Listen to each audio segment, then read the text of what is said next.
Good morning बच्चों। Class BSc first year और BSc BEd second year के लिए फिजिकल केमिस्ट्री का टॉपिक केमिकल काइनेटिक्स, जिसके पार्ट नंबर 12 की हम बात करने जा रहे हैं। केमिकल काइनेटिक्स से संबंधित जो टॉपिक थे वो हमारे कंप्लीट हो गए। इसके अंदर जो पार्ट बचा था कैटालिसिस का जो पार्ट था, उत्प्रेरण या उत्प्रेरक का जो पार्ट था वो हम कर रहे थे। उत्प्रेरक क्या होता है? जो अभिक्रिया में भाग तो लेता है लेकिन अपरिवर्तित रूप से अभिक्रिया के वेग को बढ़ा देता है, अभिक्रिया को फास्ट कर देता है, वो उत्प्रेरक होता है। और इस सारे गुण को क्या कहा जाता है? उत्प्रेरण कहा जाता है। उत्प्रेरक के गुणों से संबंधित हम बात कर रहे थे। तो उत्प्रेरकों के गुणों के अंदर कैरेक्टरिस्टिक्स ऑफ कैटालिसिस या कैटालाइज्ड रिएक्शन, उत्प्रेरक अभिक्रिया के दौरान अपरिवर्तित रहता है, परिवर्तन नहीं होता लेकिन अभिक्रिया को बढ़ा देता है। तो ये उसका एक कैरेक्टरिस्टिक्स था। दूसरा, उत्प्रेरक की सूक्ष्म मात्रा में आवश्यकता। उत्प्रेरक की सूक्ष्म मात्रा में बहुत कम मात्रा डालने पर भी उत्प्रेरक की अभिक्रियाएं करवाई जा सकती हैं, तो उत्प्रेरक की सूक्ष्म मात्रा में आवश्यकता होती है। इसके अलावा हमने ये करैक्टर भी पढ़ा था कि साम्यावस्था आने के पश्चात उत्प्रेरक को डालने का कोई फायदा नहीं है। साम्यावस्था से पहले अगर उत्प्रेरक को डाल दिया जाए तो अभिक्रिया फास्ट होने लग जाएगी, लेकिन साम्यावस्था आने के बाद में अगर उत्प्रेरक डालते हो तो कोई इफेक्ट नहीं पड़ेगा। उत्प्रेरक की अभिक्रियाओं, उत्प्रेरक जो होता है वो अभिक्रियाओं को प्रारंभ नहीं करता।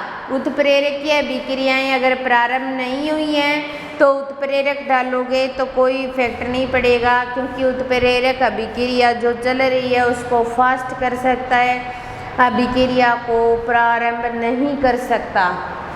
इसके अलावा उत्प्रेरकों में विशिष्टताएं भी पाई जाती है। एक विशिष्ट प्रकार की रिएक्शन के लिए एक विशिष्ट प्रकार के उत्प्रेरक की आवश्यकता ही होती है।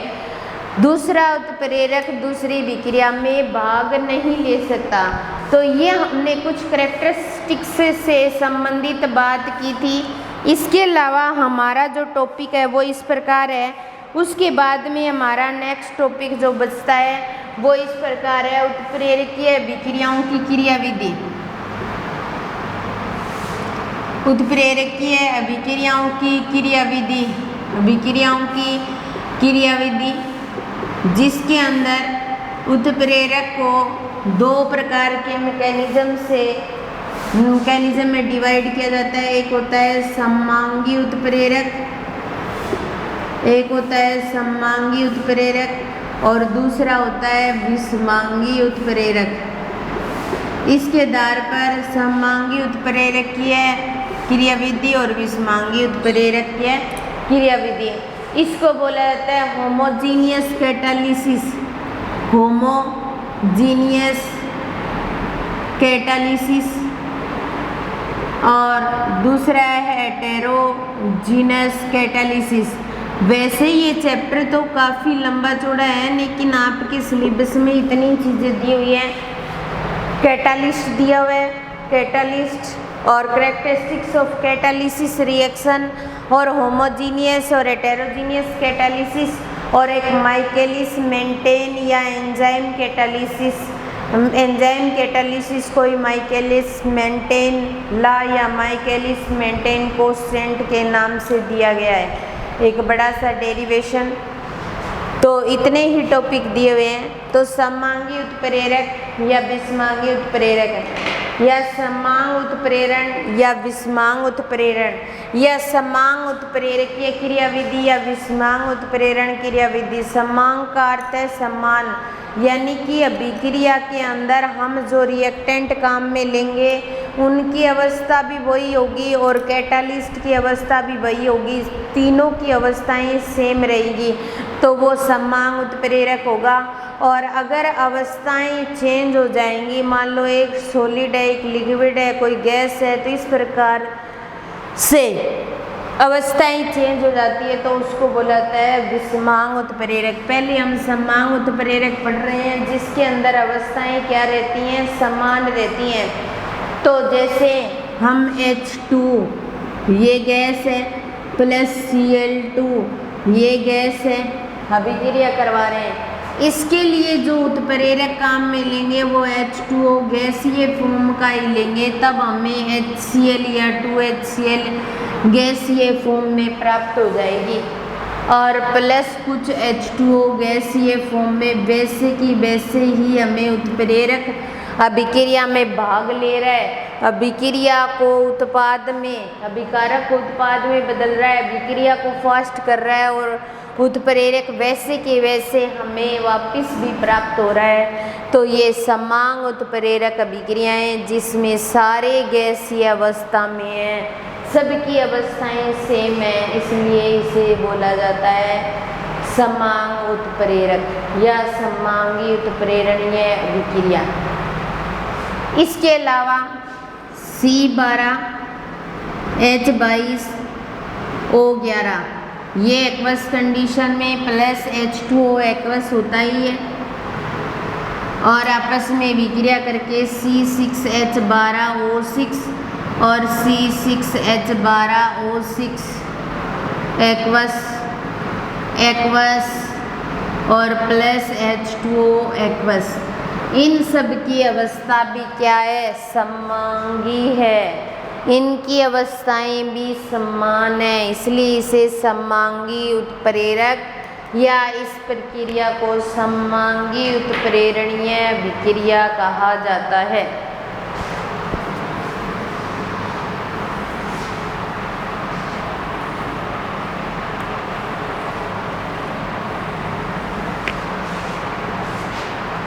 दूसरा है विषमांग उत्प्रेरण।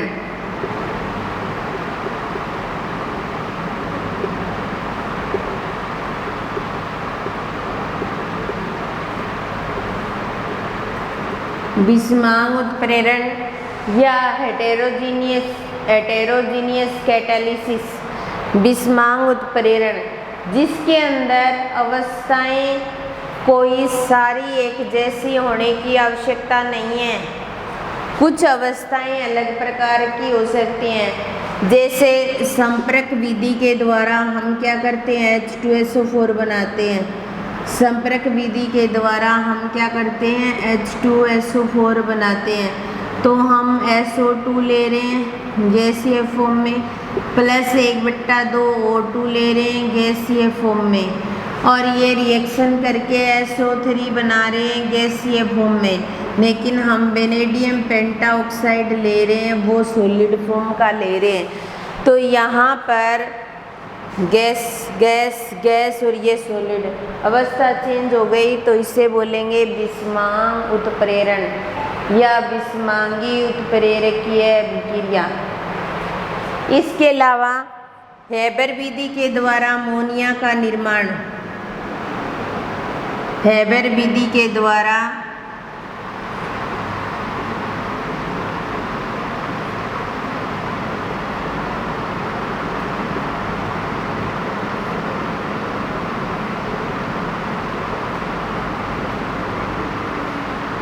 हेबर विधि के द्वारा अमोनिया का निर्माण N2 गैसीय फॉर्म में प्लस 3H2 गैसीय फॉर्म में और 2NH3 गैसीय फॉर्म में।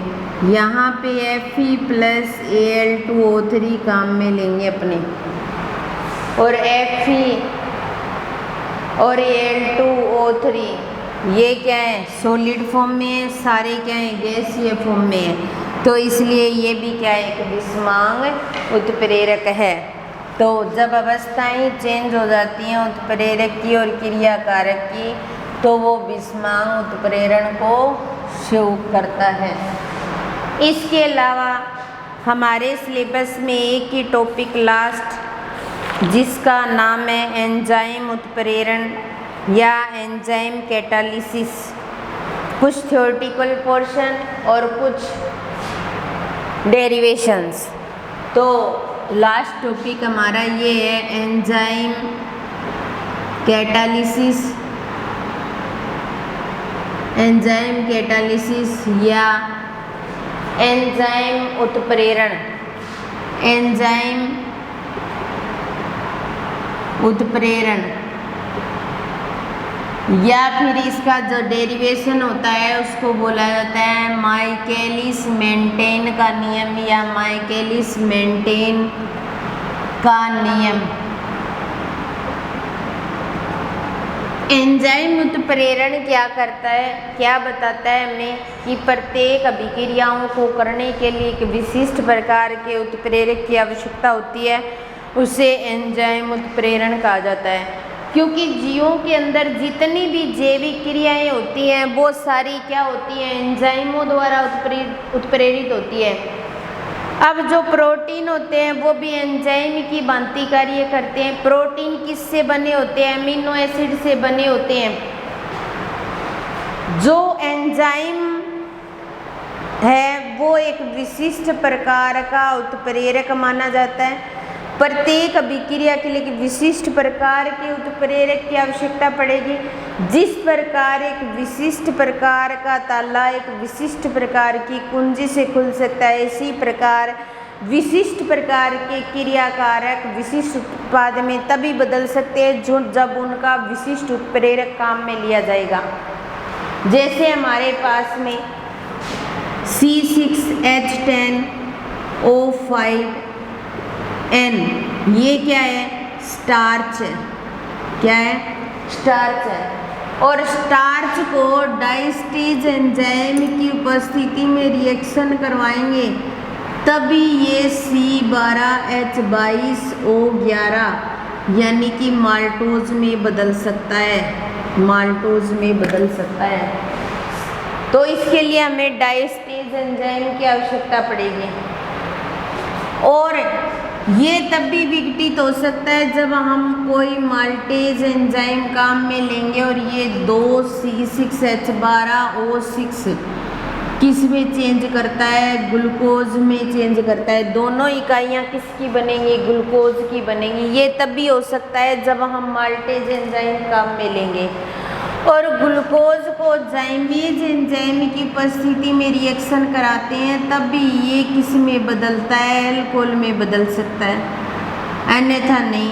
क्योंकि प्रत्येक रिएक्शन को करवाने के लिए हमने विशिष्ट प्रकार के उत्प्रेरक काम में लिए, विशिष्ट प्रकार के एंजाइम काम में लिए। तो प्रत्येक अभिक्रिया को करवाने के लिए एक विशिष्ट प्रकार के उत्प्रेरक की आवश्यकता पड़ेगी। अब हमारे पास मान लो सुक्रोज है, तो सुक्रोज से हमें क्या बनाना है, ग्लूकोज बनाना है। तो C12H22 और O11 ये डाइसैकराइड होते हैं। सुक्रोज है या माल्टोज है, ये डाइसैकराइड होते हैं। स्ट्रक्चर इनकी अलग अलग होती हैं। इसको इन्वर्टेज एंजाइम की उपस्थिति में करवाएंगे तब भी ये क्या कर सकता है, C6H12O6 बना सकता है और C6H12O6 बना सकता है। एक तो बन जाएगा ग्लूकोज और एक बन जाएगा फ्रक्टोज।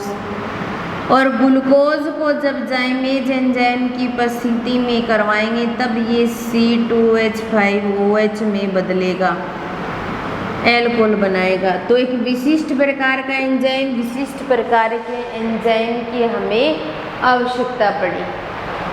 तो ये था एंजाइम कैटालिस्ट या एंजाइमेटिक अभिक्रिया। क्रियाकारक जो होता है वो एंजाइम के सक्रिय क्षेत्र में आकर के उससे संयुक्त हो जाता है, एक सक्रिय संकुल बनाता है और उसके बाद में उत्पाद में चेंज हो जाता है। तो एंजाइम उत्प्रेरण की जो सामान्य और सरल क्रियाविधि होती है उसको बोला जाता है माइकेलिस मेंटेन की क्रियाविधि। क्या बोला जाता है, माइकेलिस मेंटेन की क्रियाविधि। ये क्रियाविधि माइकेलिस मेंटेन के नियम से समझ में आती है, नियम से लागू होती है। तो इसको बोला जाता है माइकेलिस मेंटेन का नियम या माइकेलिस मेंटेन की क्रियाविधि।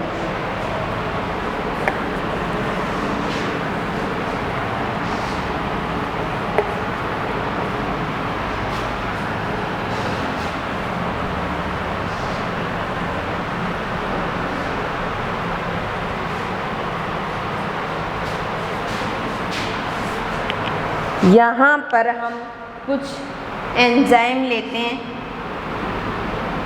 विशिष्ट प्रकार के एंजाइम, और वो क्या करते हैं, कुछ रिएक्शन करते हैं कि किस प्रकार की हमें रिएक्शन करवानी है। तो यहाँ पर हमारे पास क्या होता है, माल्टेज एंजाइम, जो क्या करता है, माल्टोज को किस में बदलता है, ग्लूकोज में बदलता है, और दोनों ही अणु ग्लूकोज के बनते हैं। तो माल्टेज एंजाइम क्या कर रहा है, ग्लूकोज में बदल रहा है। एक हम काम में लेते हैं लैक्टेज एंजाइम, जो क्या करता है, लैक्टोज को ग्लूकोज प्लस गैलेक्टेज, ग्लूकोज प्लस गैलेक्टेज में बदलता है। इसके अलावा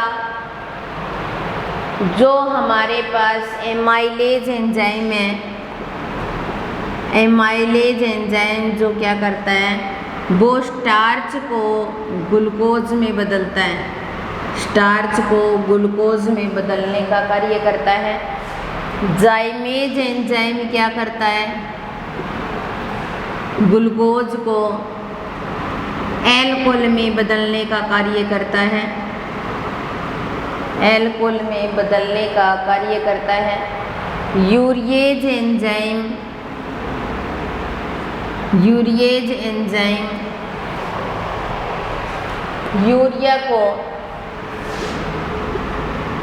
यूरिया को CO2 प्लस NH3 में बदलने का कार्य करता है। पेप्सिन एंजाइम क्या करता है, प्रोटीन को एमिनो एसिड में बदलने का कार्य करता है। ये कुछ एंजाइमेटिक रिएक्शन है जिसमें किसी भी कंपाउंड को दूसरे में बदला जा सकता है। तो ये ऐसी बहुत सी रिएक्शन मैंने लिखा भी है, एक कंपटीशन एग्ज़ाम के नज़रिए से इम्पोर्टेंट मानी जाती हैं इनको। और अब हम माइकेलिस मेंटेन की क्रियाविधि की बात करते हैं। हम माइकेलिस मेंटेन की क्रियाविधि, जिसे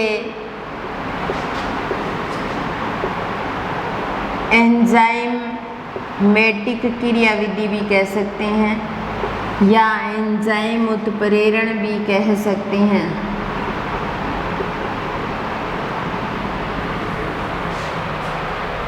जैसे हमारे पास ये कोई एंजाइम और ये सबस्ट्रेट रिएक्शन कर रहे हैं K1 कंडीशन में, और किस में बदल रहे हैं, यस में, और ये वापस रिएक्शन होगी तो K-1 से शो किया जाएगा।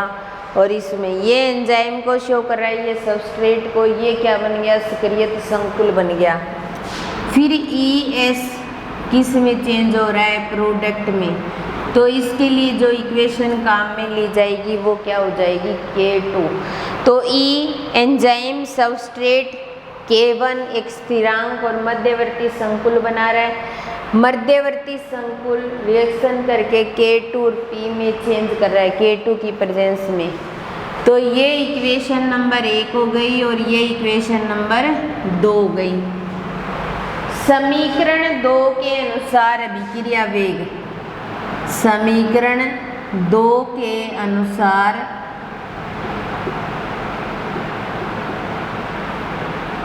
अभिक्रिया वेग। समीकरण 2 सक्रियत संकुल किस में बदल रहा है, प्रोडक्ट में। इसके अनुसार अभिक्रिया वेग को dx बटा में dt से शो कर सकते हैं या dp बटा में dt से शो कर सकते हैं, और ये समानुपाती हो जाएगा E और S के। और समानुपाती का निशान हटाते हैं तब अपने क्या लगाते हैं, K2। इसके लिए K2 ही काम में लिया है, और E और S ये बन जाएगी, और ये इक्वेशन नंबर क्या आ जाएगी, 3 आ जाएगी। अब देखो ये ES है, स्थायी अवस्था में ES बनने का जो वेग होगा वो किस प्रकार लिया जाएगा। तो अपने ऐसे ले सकते हैं, स्थायी अवस्था में ES बनने का वेग,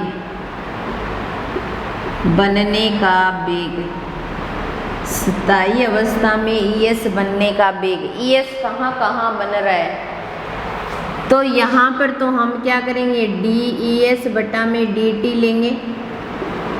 ऐसे चल रहे हैं, ES बन रहा है, ठीक है। ये किस पर डिपेंड करेगा, इस पर। इसके लिए स्थिरांक K1 E और S, ठीक है। ये विपरीत चल रही है रिएक्शन, तो -K-1 E और S आ जाएगा। रिएक्टेंट ये है, इसके लिए वापिस चल रही है। तो फिर उसके बाद में ये भी यहाँ ये रिएक्टेंट है, तो K2ES ये हो जाएगा, माइनस लगेगा, विपरीत रिएक्शन हो रही है। अब देखिए ये हो गया, और ये किसके बराबर हो गया, बराबर 0 के, ठीक है। तो यहाँ पर हमारे पास क्या आ जाएगा, K1 E और S, और इसको इधर लेकर जाएंगे तो K-1 E S minus plus का हो जाएगा, और E और S ये बन जाएगा। अब हम क्या करते हैं, इसको इस प्रकार, इसको तो इधर लिख लेते हैं, इसको इधर, तो K-1 ES plus K2 ES बराबर K1 E और S, ये बन जाएगा। ये इक्वेशन नंबर क्या आ गई, 4 हो गई। अब इक्वेशन 4 में, चलो इसको कोई नाम नहीं देते हैं इसमें, इस समीकरण में K1 का भाग देने पर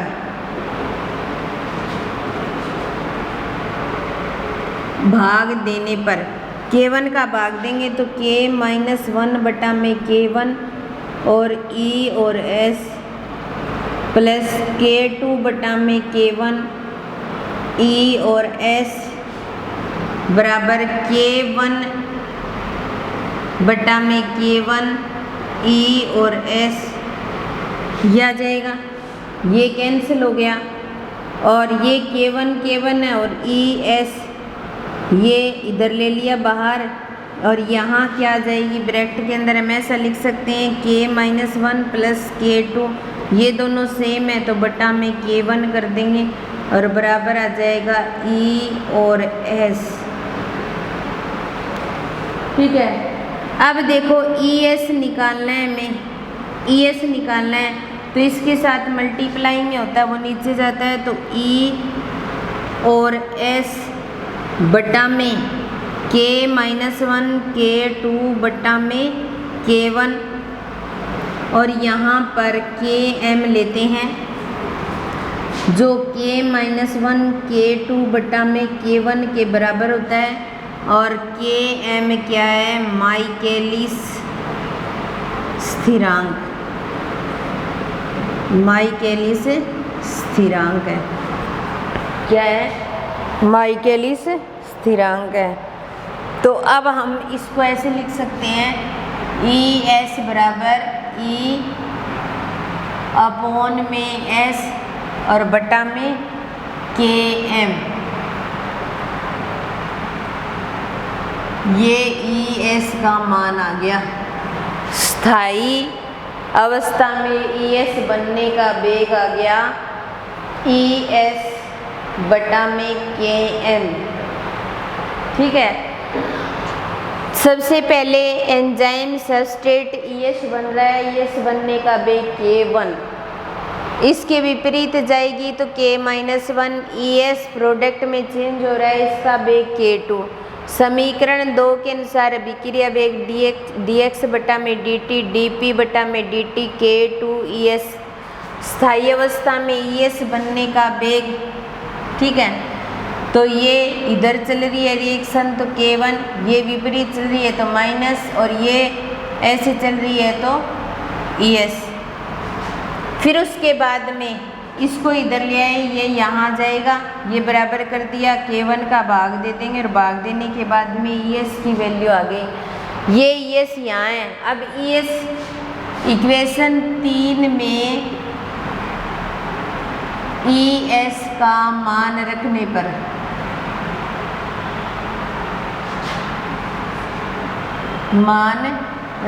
पर ये मान रखेंगे तो dx बटा में dt बराबर dp बटा में dt बराबर K2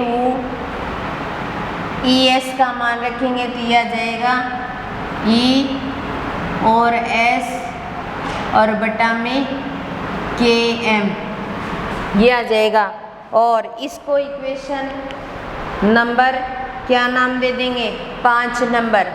इक्वेशन 5 नाम दे देंगे। इसका मतलब ये हो गया कि जो dx और dt है वो समानुपाती है ES और S के। इसका मतलब ये हो गया ES का मान रखने पर अब यहाँ पर जो अभिक्रिया वेग है, यहाँ पर हमने एंजाइम लिया और यहाँ सबस्ट्रेट है, तो इसका मतलब अभिक्रिया वेग एंजाइम और सबस्ट्रेट के क्या हो गया? डायरेक्टली प्रोपोर्शनल हो गया, समानुपाती हो गया। उसके बाद में अपने जो प्रारंभिक सांद्रता की बात करें, सामान्य उत्प्रेरक के लिए जो प्रारंभिक सांद्रता एंजाइम उत्प्रेरण की तरह, यदि एंजाइम की कुल प्रारंभिक सांद्रता को E0 मान लिया जाए, एंजाइम की प्रारंभिक सांद्रता को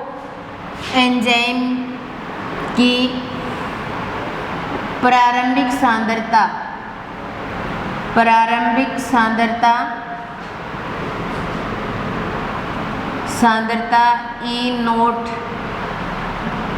मान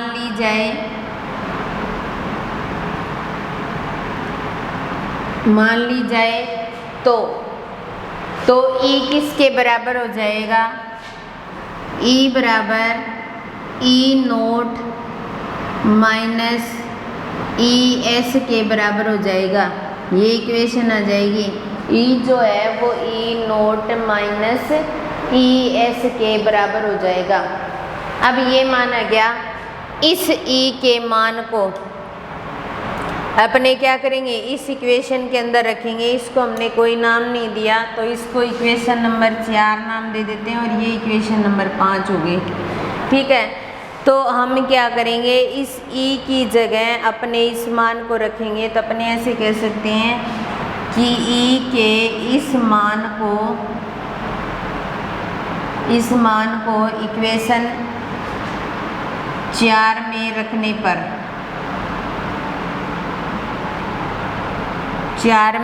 पर तो यहाँ पर इक्वेशन 4 में रखेंगे तो ये आ जाएगा DES बटा में DT बराबर K1 E और S।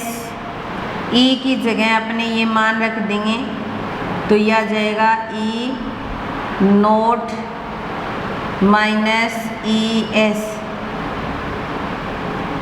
और S, फिर उसके बाद में माइनस K-1 ES और माइनस K2 ES बराबर 0। तो बराबर K1 और E0